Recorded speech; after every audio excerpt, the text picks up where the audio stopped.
porque nosotros estudiamos enfermedades, no síntomas. Y los pacientes no vienen con enfermedades, vienen con síntomas. Mi objetivo siempre era demostrarme que podía quedar entre los 100 primeros. A mí, no a nadie. Cuando pasas de la teoría a la práctica, los cambios al final, porque sí que es cierto que estás estudiando a partir de un libro, pero luego a la hora de la práctica, ¿cómo llevas todo eso?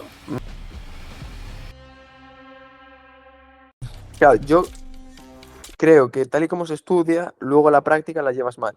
Porque nosotros estudiamos enfermedades, no síntomas. Y los pacientes no vienen con enfermedades, vienen con síntomas. Claro. Entonces, si tú estudias por enfermedades, dolor torácico, o sea, si tú estudias por síntoma, perdón, dolor torácico, piensas en, por ejemplo, un TEP, piensas en un infarto, piensas en una disección de aorta, y entonces en tu cabeza ya sabes lo que tienes que ir descartando. Sin embargo, si a ti te viene un paciente y piensas en infarto, y luego tienes que pensar en disección de aorta, y ese proceso mental es diferente. Entonces yo, para el MIR, lo que cambié, porque yo no era un alumno brillante, o sea, el cole sí, en la carrera no, porque no fui muy afín a los profesores o a cómo se explicaba la medicina, que de hecho creo que se explica demasiado teórica. Entonces yo fui un alumno normal, mediocre, o sea, mediocre sin que sea eso despectivo, sino normal. Y claro, yo dije, oye, si quiero quedar top, mi objetivo siempre era demostrarme que podía quedar entre los 100 primeros. A mí, no a nadie, a mí, como reto personal. Entonces dije, tengo que cambiar muchas cosas. Y una de ellas fue mi forma de estudiar. A mí no me sirve memorizar las cosas, yo necesito entenderlas. Entonces, lo que cambié durante la preparación del MIR fue que yo estudié por síntomas, estudié por signos de los pacientes, etcétera, y luego iba englobando las enfermedades ahí.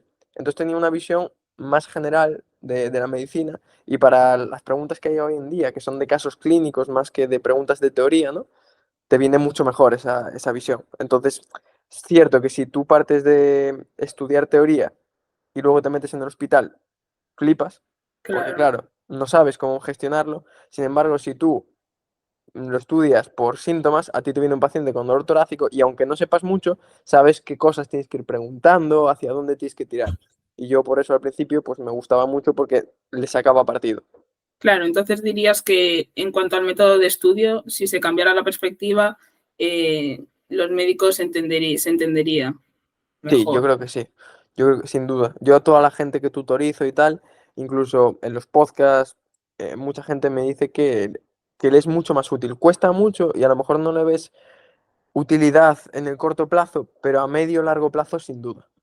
¿De ahí viene lo de medicina con cabeza? ¿O por qué decidiste poner medicina M- con cabeza? Mira, medicina con cabeza viene de ahí, o sea, el nombre como tal, sí, y nació en cuarto de carrera, porque fue cuando más o menos, cuarto, quinto, fue cuando yo estaba en esa etapa de quiero conseguir mejorar, pero no sé muy bien cómo, justo coincidió con la pandemia, aislamiento en casa, y dije, bueno, a mí me encanta explicar las cosas, creo que para explicar las cosas tienes que entenderlas, porque tú no eres capaz de conseguir que otra persona entienda un tema si tú no lo has entendido previamente.